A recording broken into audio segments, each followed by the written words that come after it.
തമിഴ്നാട്ടിൽ വീണ്ടും ഏറ്റുമുട്ടൽ കൊല. ജാഫർ ഗുലാം ഹുസൈൻ എന്ന മഹാരാഷ്ട്ര സ്വദേശിയെയാണ് പോലീസ് വെടിവെച്ചു കൊന്നത്. പോലീസിനെ ആക്രമിച്ച് രക്ഷപ്പെടാൻ ശ്രമിക്കുന്നതിനിടെയായിരുന്നു വെടിവെപ്പ്. കുപ്രസിദ്ധമായ ഇറാനി ഗ്യാങ്ങിലെ നേതാവാണ് കൊല്ലപ്പെട്ട ജാഫർ.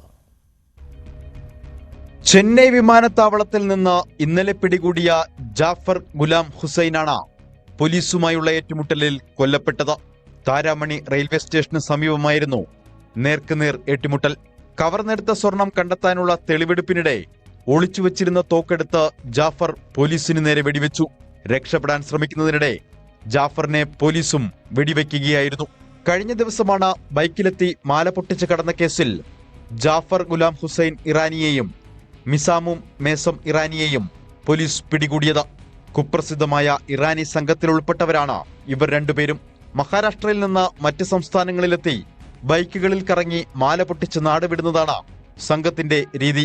കഴിഞ്ഞ ദിവസം 1 മണിക്കൂറും 10 മിനിറ്റും കൊണ്ട് ചെന്നൈ നഗരത്തിലെ ശാസ്ത്രിനഗർ, വേലച്ചേരി, സൈദാപേട്ട് എന്നിങ്ങനെ 6 ഇടങ്ങളിലാണ് ജാഫറും സംഘവും സ്ത്രീകളുടെ മാല പൊട്ടിച്ചത്.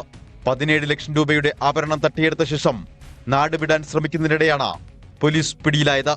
വിമാനത്തിൽ ഹൈദരാബാദിലേക്ക് പറക്കാനായിരുന്നു ശ്രമം.